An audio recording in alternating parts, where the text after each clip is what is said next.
I know that in my life, we have good times, and the good times go on for a long period of time. We start to get kind of sloppy. We kind of coast. We go to work, and we have coffee, and we read the paper, and we surf a little bit of internet, maybe do a little business during the day, and go out on the weekends and watch sports and so on. Well, those days are gone, at least for the foreseeable future.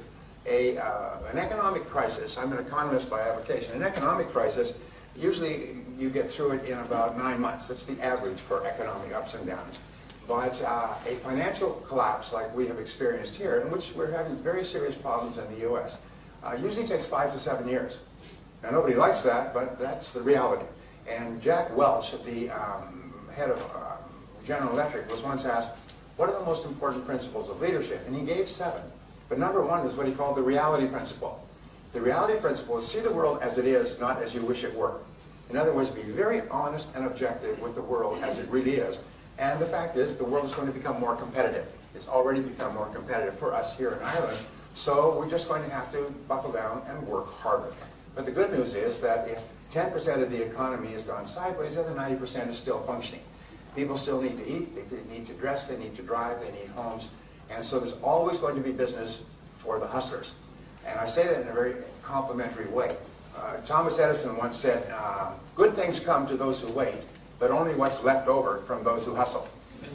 And so you and I are just going to have to hustle. And what I do is I say, all right, if times are tough, then what we do is we buckle down and we work harder. Start a little earlier, work a little harder, stay a little later, hammer away, dig into the depths of our creative abilities, find solutions. If we don't like the way things are going, change them, and so on. You're going to have to be quick on your feet. And one of the, I'm just trying to think, there's so many ideas that I can give you. Let's just stay with sales and marketing. I think that sales and marketing are the jelly in the jelly donut of business. It's really the core. We say nothing happens until a sale takes place. And so your job and my job is to make sales take place. And when I started off my career, I started off quite humbly. My family never had any money. We were always broke. Our family theme song was, I can't afford it. We can't afford it. We can't afford it. Sung in every chord and bar. I think you may have grown up with the same theme song. And so when I started off, I didn't graduate from high school, and the only thing I could do was laboring jobs. And I worked at laboring jobs. I worked digging ditches, washing dishes in the back of small hotels. I worked on farms. When I was 3 years old, I was an itinerant farm laborer. I was working on the farm during the harvest. I was sleeping in the barn at night, getting up when it was pitch black, eating breakfast with the farmer's family, and then getting out into the fields by first light so we could get the crops in before the first frost. I was uneducated, I was unskilled, and at the end of the harvest, I was once more unemployed.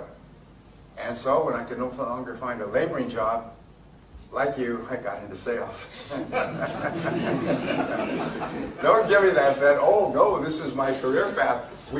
Sales is the ultimate default profession in Ireland. Because we don't go forward into it, we fall backward into it. It's sort of like backing up a car at night. You know, back when you hit something, boom, you get out to see what it is. It's a sales job. So you